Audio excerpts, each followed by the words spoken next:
Dunia Pagi ini BBC Indonesia, Rabu 26 Januari 2022. Bersama saya, Abraham Utama. Sari berita BBC, pukul 5 waktu Indonesia Barat. KPK mengatakan perjanjian ekstradisi Indonesia dan Singapura akan membantu memburu para tersangka kasus korupsi.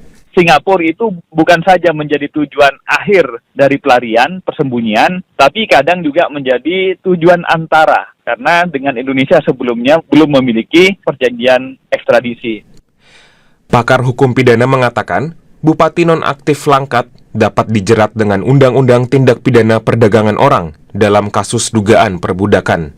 Di Inggris, Downing Street mengatakan Perdana Menteri Boris Johnson bersedia ditanyai oleh kepolisian dalam penyelidikan sejumlah acara pesta yang diduga melanggar aturan karantina wilayah.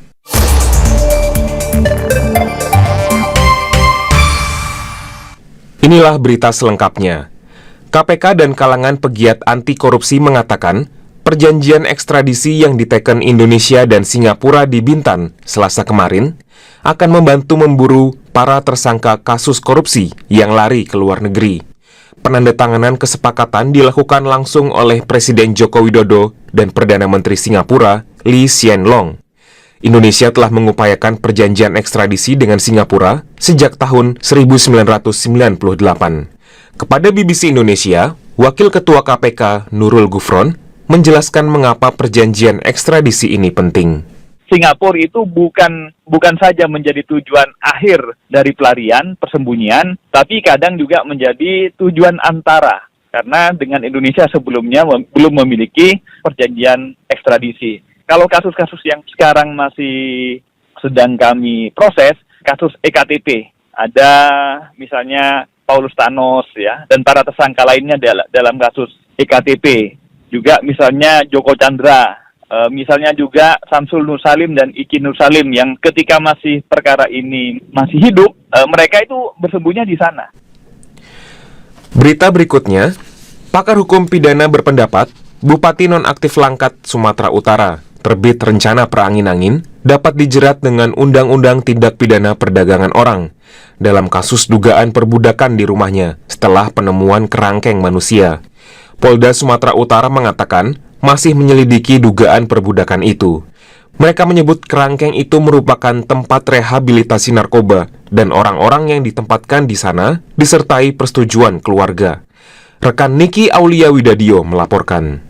Pakar hukum dan juga mantan anggota Ombudsman, Ninik Rahayu, mengatakan Bupati Langkat terbit rencana perangin-angin dapat dijerat Undang-Undang Tindak Pidana Perdagangan Orang atau TPPO dengan ancaman hukuman maksimal 15 tahun penjara. Ada beberapa hal yang dinilai Ninik menguatkan dugaan TPPO meski kerangkeng manusia yang ditemukan di rumah Bupati itu diklaim sebagai tempat rehabilitasi. Menurut laporan sementara, para pecandu narkoba ternyata dipaksa bekerja di perkebunan sawit dan tidak diberi upah. Di situ ada pemaksaan yang luar biasa dan cara pemaksaannya itu dengan mempekerjakan mereka begitu ya, walaupun itu diatasnamakan dengan memberikan rehab dan lain sebagainya ya, tapi kan tidak sesuai dengan yang seharusnya dilakukan dan tujuannya tidak lain adalah mengeksploitasi para korban ya. Korban tidak ada pilihan lain ya, digunakan tenaganya sekuat-kuatnya begitu ya, tenaganya dipakai begitu ya tanpa diberi upah. Jadi ini ada perbudakan pada manusia. Menurut penyelidikan polisi, terdapat 30 orang pecandu narkoba yang menempati kerangkeng itu.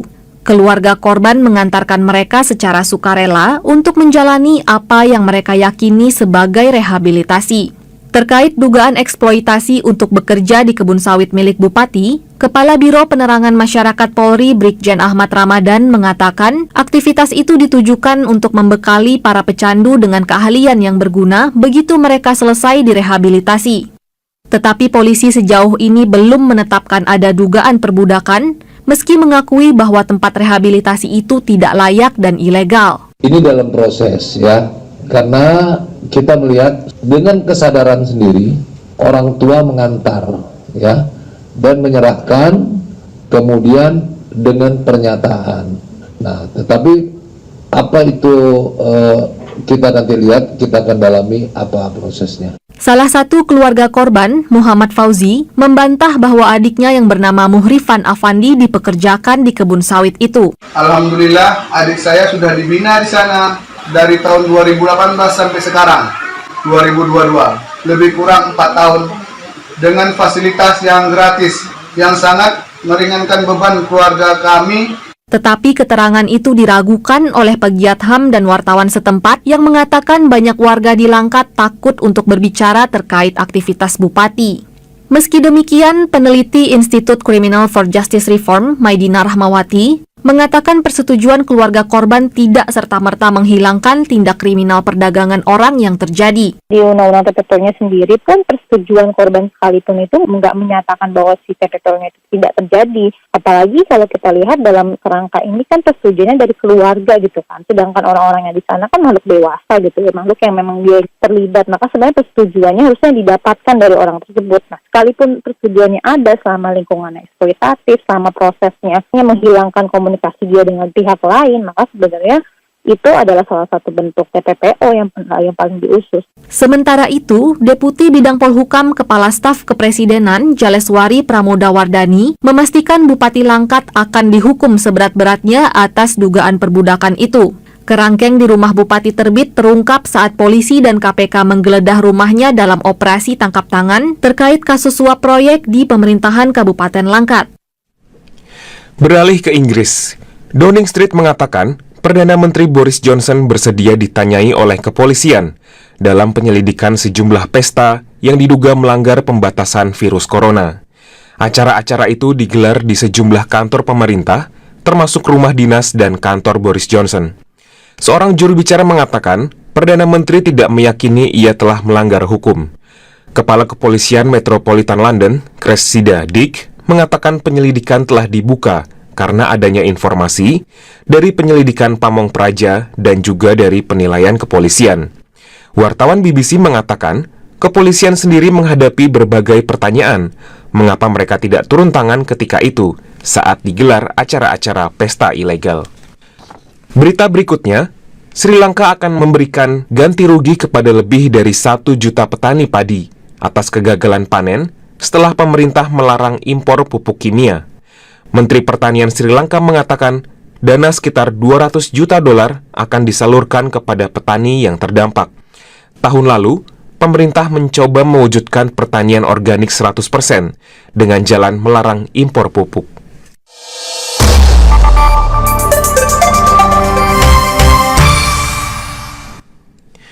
Pendengar, dalam edisi Majalah Udara kali ini, rekan Triwahyuni akan mengupas mengapa kebijakan satu harga minyak goreng belum menjamin ketersediaan stok. Setelah harga melonjak sejak akhir tahun lalu, pemerintah mengeluarkan kebijakan satu harga. Namun persediaan di banyak toko justru diborong konsumen. Mbak, minyak goreng bagaimana? Ya Allah, kosong lagi. Pendengar, saat ini saya sedang berada di salah satu minimarket di Bekasi Barat, Kota Bekasi. Senin pagi sekitar pukul 10 kemarin, stok minyak goreng sudah habis terjual. Pagi ini, Selasa pagi pukul 8, stok minyak goreng masih kosong. Petugas toko mengatakan tidak ada kiriman minyak goreng untuk pagi ini. Paling hari Kamis itu juga nggak tahu datang atau enggak.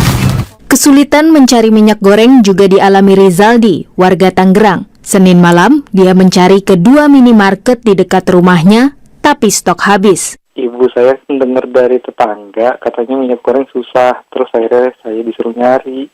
Ternyata emang susah, nggak ada di Alfamart dan Indomaret. Tadi kata mbak-mbak dan mas-mas Alfamart, sore mereka sempat buka 8 karton. Habis dalam 3 menit, katanya. Tristi, warga Pondok Gede, bisa dibilang lebih beruntung. Stok minyak goreng kemasan 1 liter di salah satu supermarket, sisa 5 buah ketika dia datang. Rak minyak goreng yang biasanya penuh, saat itu mendadak kosong.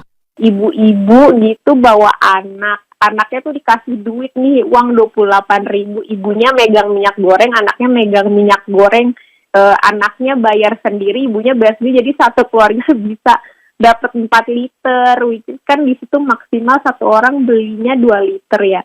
Dirjen Perdagangan Dalam Negeri Kementerian Perdagangan Oke Nurwan menilai stok minyak goreng yang cepat habis di retail-retail disebabkan masyarakat tidak terlalu memahami bahwa kebijakan satu harga ini berlangsung selama 6 bulan, sehingga warga melakukan panic buying. Mereka melakukan rush-nya ini terutama terhadap merek atau brand-brand premium, karena kan mungkin kesempatan bagi mereka mendapatkan brand premium dengan harga murah. Sementara itu, Direktur Eksekutif Gabungan Industri Minyak Nabati Indonesia, Sahat M. Sinaga, juga menduga ada pihak yang sengaja melakukan manipulasi karena stok dari produsen normal. Oleh sebab itu, pemborong minyak goreng ini patut dipertanyakan, katanya. Penelitian ekonom, minyak goreng itu hanyalah sekitar 2% dari daily expenses. 2% itu berapa sih? Kok bisa beli borong-borong begitu? Keluarga ikut disuruh untuk apa? Berarti kan ada tujuan. Nah, kemudian karena harga minyak curah itu harganya 18.000. Jadi mereka berusaha membeli 14.000, terus mereka gunting, buka, jual ke curah. Jadi itu semua itu manipulasi aja. Kebijakan minyak goreng satu harga yaitu Rp14.000 yang dibiayai pemerintah memang belum merata di semua penjual.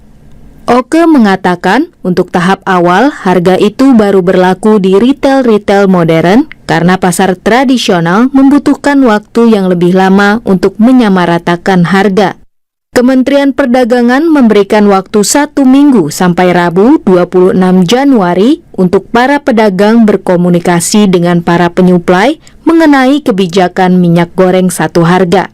Kenaikan harga minyak goreng disebabkan oleh kenaikan harga minyak sawit mentah atau CPO yang menjadi bahan baku minyak goreng. Di pasar global, belakangan ini harga CPO selalu mencetak harga tertinggi. Karena harga bahan baku tinggi, mau tidak mau biaya produksi minyak goreng pun ikut naik. Lantas timbul pertanyaan, bukankah Indonesia negara produsen CPO terbesar di dunia? Mengapa masih bisa dipengaruhi harga CPO yang tinggi di pasar global? Ketua Bidang Luar Negeri Gabungan Pengusaha Kelapa Sawit Indonesia, Fadil Hasan, mengatakan, meski produsen terbesar, Indonesia tidak bisa menentukan harga CPO di pasar global. CPO itu walaupun merupakan salah satu minyak nabati yang paling banyak diperdagangkan ya, tapi kan ada minyak nabati yang lain, rapeseed, bunga matahari, dan lain-lainnya, yang itu adalah perfect substitute gitu. Jadi kita dalam hal ini nggak bisa mengendalikan harga minyak nabati dunia gitu kan, apalagi kita kan hanya salah satu negara gitu, ada Malaysia juga. Meski demikian, kata Fadil, kebijakan satu harga yang didanai dari setoran pengusaha CPO itu dinilai sudah tepat. Hal serupa juga dikatakan pengamat ekonomi dari Core Indonesia, Muhammad Faisal. Karena hanya dengan memberikan subsidi, maka harga itu bisa turun ya dari yang posisinya yang sangat tinggi sekali.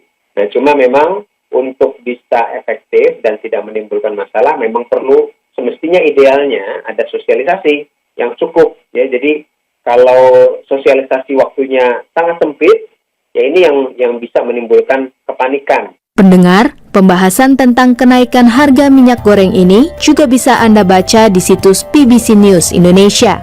Terima kasih telah mendengarkan majalah udara pagi ini. Saya Triwahyuni undur diri, sampai jumpa.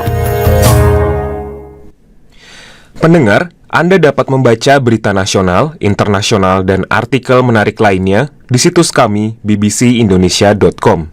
Antara lain tentang perkiraan Badan Antariksa Amerika Serikat, NASA, bahwa letusan gunung api di Tonga pekan lalu jauh lebih dahsyat ketimbang bom atom Hiroshima. Ikuti juga media sosial kami di Instagram, Twitter, dan Facebook.